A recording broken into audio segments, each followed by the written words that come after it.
What's going on, everyone? I'm excited to give you guys some more content today behind the scenes of some of the stories that inspired some of the songs behind my latest project, We Still Believe. If you haven't heard it, why are you sleeping? I'm just saying, go check it out. But before we get into any of that, I want you to hit the subscribe button. I'm going to be releasing tons of content this year. You don't want to miss it. Like, come join the team, be a part of Team Tosh. That's all I'm saying.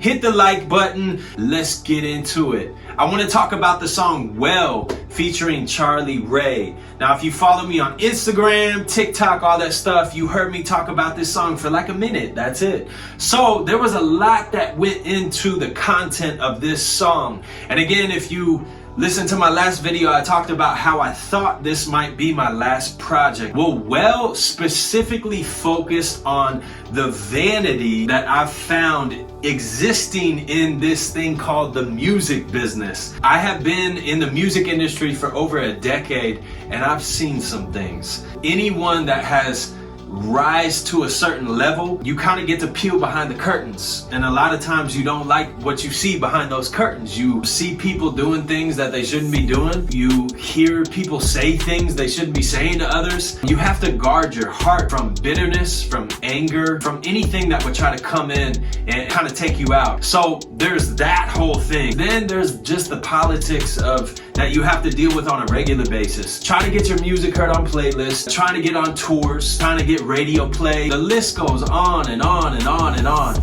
And some of that stuff can just wear you out. And so I wanted to encourage artists out there that are going through similar struggles. Maybe you're trying to get your music heard right now. Maybe you're trying to get on radio. Maybe you're on a label and you've had bad experiences. There's so many things that can go on in the music industry. It is so easy to get caught up as an artist in the rat race of, I gotta hit so-and-so numbers, because the music industry, that's all they care about is numbers. How many millions of plays does your song have? Do you have X amount of followers on all these social media platforms and all this stuff? Are you on the biggest, greatest tour? You literally can try to go after all these things and chase after all these things, and you could get them.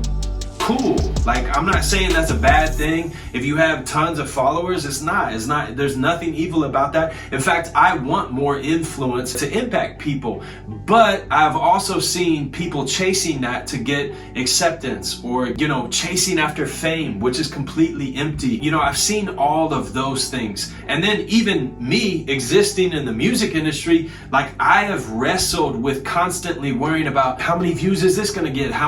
What's this video going to do? How many plays does this song have on Spotify? All of that stuff. That stuff matters. I don't want to downplay that or over spiritualize this.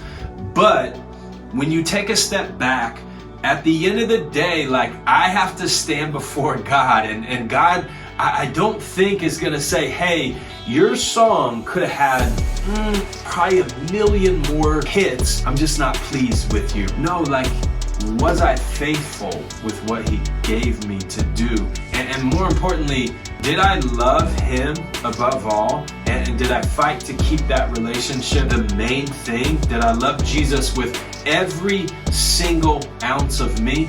And then did I love other people well? Sinners. Did I love his church well? Those are the things that really matter. How we treat other people, right? And so I wanted to peel the curtain back on this song and say, hey, maybe as artists, just maybe, we're chasing the wrong things. Maybe in the Christian music industry, we're focusing on some of the wrong things. And I'm not the standard, guys. Like I said in the beginning, I've seen some things because I've existed for so long in this space. If you're an artist out there, I hope you'll listen to this song. It's called Well featuring Charlie Rey. And at the end of the day, the conclusion, when all is said and done, it is well with my soul. Why? Because I'm fully known, fully loved by God, and he has my soul, and he has good intentions to me. So regardless if I hit 1 billion streams on Spotify, regardless of if I ever get 1 million followers on Instagram, like, I am loved and I'm accepted, and I want to show his love to you, to other people. That's what it's about for me. If this was my last album, what would I want to say to an up and coming artist? What would I want to say to a young artist who is touring in front front of masses of people and maybe starting to get lost, but nobody knows. Hey, remind you, hey, what has God called you to do? He's called you to love Him with everything. Do whatever you have to do. Get mentors, get counseling, surround yourself with godly people who love Him, who are like-minded. Make war against the things that are keeping that relationship from thriving and growing. And then listen, when you step up on that stage, know that it's not about us. It's not about us at all. We are pointing to the one who is so much greater and who is worthy of the praise that sometimes we get as artists. You have a purpose, your purpose matters, and be faithful in that purpose. And so again, there's nothing wrong with being famous. There is something wrong when our hearts are chasing after fame above God. I hope that's very clear in this video. Also, shameless plug, I'm gonna be having a lot more artist-driven questions. So if you saw this and you're an artist yourself, drop some comments in the comment section below, and I would love to eventually get those answered. I love y'all. Hope this was encouraging. Peace. What's up, y'all? Thank you guys so much for checking out my channel. Make sure you guys ring the bell, hit the like button, and subscribe for more content. Also, connect with me on social media at Roy Tosh Music. That's ROYTOSH Music. I love y'all. God bless.